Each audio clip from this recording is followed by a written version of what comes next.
چې تاسو دلته راغلي یو ماته دا موقع مې لوټه چې تاسو سره ملاقات وشي، تعارف وشي، یو بل وپېژنو. نو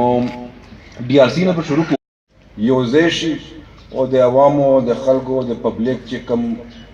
مسلې ډسپیوټ سي نو هغه په ښه طریقې باندې دی که هغه سیول کوډ دی څه دی نو هغه هلته ریفر کېږي. خو هیوینګ سیټ دیټ هغه مونږ له پکار دی چې هغه باندې ډېر زیات مونږ کار هم کوو چې کوم دا پروسیسز دي د ډي آر سی ریلیټډ، که هغه سمننګ دی، که هغه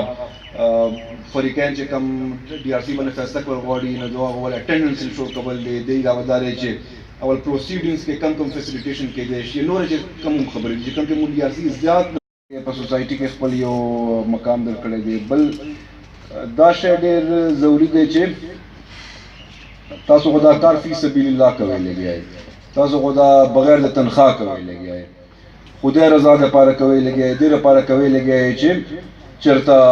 تاسو له وجه په دوه فریقینو منځ کې، پارټیانو منځ کې، فیملیز منځ کې دا دی چې ډېر خلک مونږ له راشي څه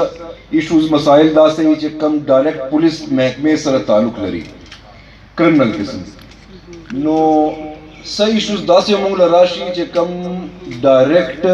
پولیس ډپارټمنټ منډیټ کې نه وي، خو که چېرې هغه شی مونږ واخلو نو یو خو دا دی هغه باندې مونږ کار کوو، یو خو شوټۍ لګیا دی. یو که د کرمنل نیچر کیس وي نو هغه کې هم دا دی چې د جرګې کانسیپټ ان فارم آف ډي آر سی ډېر امپورټنټ. ډېر شملور بهادر ډي آر سی ممبرز، چیرمنز، میډیا ممبرز او زما نه چې په دې کې کمی دي نو هغه دې د دې نه لرې شي، کوم چې دې ته ښکلا دا یو مسله مونږ ته شته جي، غلطه به وایم جي،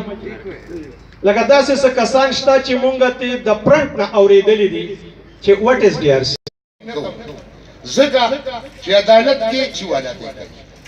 مونږ ته سخت کېږي، زمونږ بعضې ملګري په دې